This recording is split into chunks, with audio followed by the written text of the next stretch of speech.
Early voting in Ohio begins 4 weeks from tomorrow, and we have told you that Secretary of State Frank LaRose recently issued a directive that limits who can drop off a vote by mail at a drop box. And it requires an extra step for those dropping off someone else's ballot.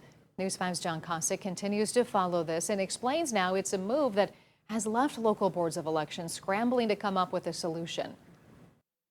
In presidential election years, foot traffic and car traffic at the Cuyahoga County Board of Elections can be an issue. People standing in line to vote early in person and cars lined up to drop off vote-by-mail ballots in the secure drop box. The latter a quick process like dropping mail in a mailbox, but a directive from Ohio Secretary of State now requires anyone dropping off a ballot that's not their own to have to go inside the Board of Elections and sign a form acknowledging that's what they're doing, a move that adds to the auto and foot traffic headaches. Dropping off your ballots? In the past to ease congestion, the BOE has used bipartisan teams of workers to collect ballots roadside during early voting hours, something on Monday the board voted again to do, but this time also supplying those workers with the needed forms should someone be dropping off someone else's ballot. They just weren't sure whether this was a step they'd even be allowed to take. We're going to need some guidance from the Secretary of State's office on what we can or cannot do. An issue we were able to help clarify when we caught up with Secretary of State Frank LaRose in Cleveland. LaRose telling me drive-through drop-offs with the forms, like the one Cuyahoga County is planning, would be allowed. When those are staffed by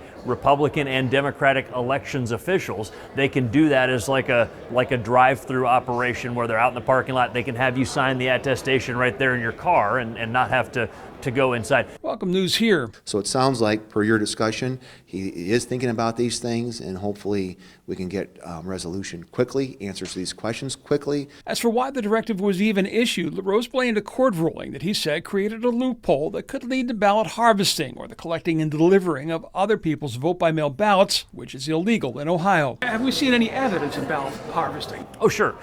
The good news is it's rare, right? We work to keep it rare by having the right rules in place. There's an investigation ongoing right now in Summit County about a case of ballot harvesting.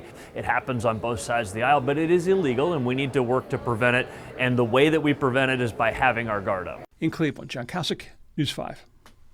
LaRose has also asked the legislature to consider getting rid of drop boxes altogether, making vote by mail entirely by mail. He said if they were to act on that, it wouldn't be until next year at the earliest.